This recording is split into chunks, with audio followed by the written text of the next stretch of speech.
Everybody put your hands in the air.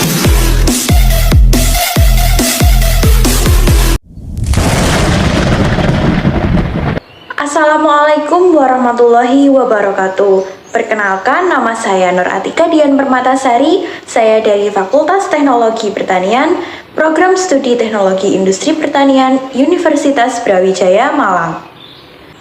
Dalam video ini saya akan membahas mengenai perkembangan agroindustri porang di Ponorogo. Dewasa ini, porang menjadi tanaman yang ramai dibicarakan oleh banyak orang. Siapa sih yang tidak mengenal tanaman hits satu ini? Tanaman ini merupakan umbi-umbian yang dapat dimanfaatkan untuk memenuhi kebutuhan industri, seperti misalnya dapat diolah menjadi beras, mie shirataki, campuran produk kue, ataupun kosmetik. Porang menjadi komoditas unggulan baru yang berpotensi untuk meningkatkan perekonomian Indonesia di sektor pertanian. Industri porang mulai dilirik menjadi komoditas unggulan baik di dalam negeri ataupun di luar negeri. Tanaman ini memiliki nilai jual yang tinggi untuk ekspor. Peluang ini datang karena sebagian masyarakat kini telah beralih ke pola hidup sehat. Salah satunya dengan mengkonsumsi makanan yang lebih sehat. Seperti umbi-umbian lainnya, porang mengandung karbohidrat, lemak, protein, mineral, vitamin, dan serat pangan. Karbohidrat pada porang ini mengandung pati, glukomanan, serat pangan, dan gula reduksi. Kandungan glukomanan ini relatif lebih tinggi sehingga menjadi ciri spesifik dari porang. Dalam banyak penelitian, glukomanan terbukti menyebabkan penurunan berat badan, hingga akhirnya menjadi primadona industri pangan sebagai bahan baku produk makanan. Misalnya, yang paling terkenal adalah mie shirataki yang rendah kalori. Salah satu kecamatan penghasil porang adalah Ngerayun.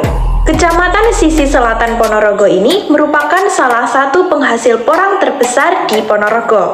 Permata Jawa Timur ini dapat diekspor tidak hanya sebagai produk mentah ataupun barang setengah jadi, namun juga dapat diekspor menjadi barang jadi, seperti misalnya menjadi beras shirataki dan tepung porang. Hal inilah yang menjadikan porang sebagai komoditas baru yang dapat memberikan nilai tambah tidak hanya kepada perusahaan pengolah porang, namun juga kepada petani porang. Nilai ekspornya yang menjanjikan akan meningkatkan kesejahteraan masyarakat dan pertumbuhan ekonomi nasional. Lalu, bagaimana cara mengembangkan industri porang ini? Yang pertama adalah peningkatan luas lahan. Dalam penanaman porang dibutuhkan lahan yang luas untuk memenuhi kebutuhan pabrik porang. Kemudian, dibutuhkan sumber daya manusia yang berkualitas. Petani porang haruslah memiliki pengetahuan dan keterampilan dalam menanam porang, sehingga pada saat panen nantinya akan dihasilkan porang yang memiliki kualitas baik. Selain sumber daya manusia, diperlukan pula teknologi yang memadai untuk mengolah porang, baik saat pra-panen ataupun pada saat pasca panen. Misalnya, penanaman porang yang sebelumnya menggunakan teknologi konvensional diubah menjadi sistem pola tanam intensif.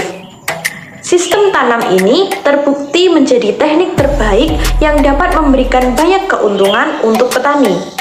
Sementara contoh dari teknologi pasca panen, misalnya mesin pengering pintar yang dapat meningkatkan produksi chip porang. Selain dari masyarakatnya sendiri, tentunya diperlukan dukungan dari pemerintah. Kita ambil contoh, bulan April lalu, Bupati Ponorogo Sugiri Sancoko hadir dalam panen raya porang di Kecamatan Ngerayun, Ponorogo. Bupati Sugiri mengemukakan bahwa pemerintah akan terus mendorong masa tanam hingga pasca panen secara simultan. Pemerintah nantinya akan membuat formula yang dapat membantu petani dalam menghitung produksi porang 5 tahun ke depan aman secara harga. Kemudian Juni lalu, Asisten Bidang Pangan dan Agribisnis Kementerian Perekonomian Saifullah mengunjungi Desa Selur, Kecamatan Ngerayun, Ponorogo. yang mengatakan bahwa secara topografi dan SDM-nya, Selur cocok untuk dijadikan sebagai salah satu sentra tanam porang. Rencananya akan dijadikan wilayah berikat yang fasilitasnya disediakan oleh pemerintah. Bupati Ponorogo, Sugiri Sancoko, menargetkan membentuk sekitar 18.000 hektar lahan porang di Ponorogo. Rencana ini disampaikan saat melakukan grand opening pembukaan Koperasi Produsen Porang Indonesia Jaya yang diadakan di Bekare, Juni lalu. Rencana-rencana ini diharapkan nantinya benar-benar direalisasikan sehingga pengembangan industri porang di Ponorogo dapat lebih optimal. Sekian yang dapat saya sampaikan. Apabila terdapat kesalahan dalam penggunaan kata ataupun hal lainnya, saya mohon maaf. Wassalamualaikum warahmatullahi wabarakatuh.